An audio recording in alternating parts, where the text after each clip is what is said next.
સમાચારમાં વાત કરીએ તો પાટણથી સમાચાર સામે આવી રહ્યા છે। પાટણથી મહત્વપૂર્ણ સમાચાર સામે આવી રહ્યા છે। કહી શકાય કે બંદૂક સાથે બે શખ્સોની અટકાયત કરવામાં આવી છે।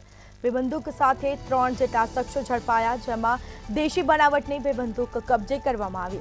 એસઓજીની ટીમે બાતમીના આધારે રેડ પાડી હતી અને જે બાદ રાધનપુર અને સાંતલપુરમાંથી 3 શખ્સો ઝડપાયા છે। તો સમગ્ર મામલે કાર્યવાહી હાથ ધરાશે।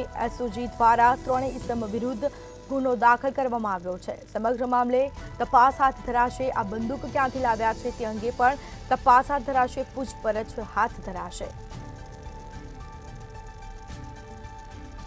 તો દેશી હાથ બનાવટની બંદૂકના સાથે 3 શખ્સો ઝડપાયા। દેશી બનાવટની બે બંદૂક પણ કબજે કરવામાં આવી। સમગ્ર મામલે એસઓજીએ કાર્યવાહી હાથ ધરી છે।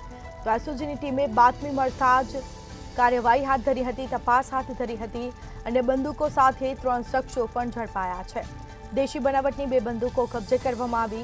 એસઓજીની ટીમે બાતમીના આધારે રેડ કરી હતી।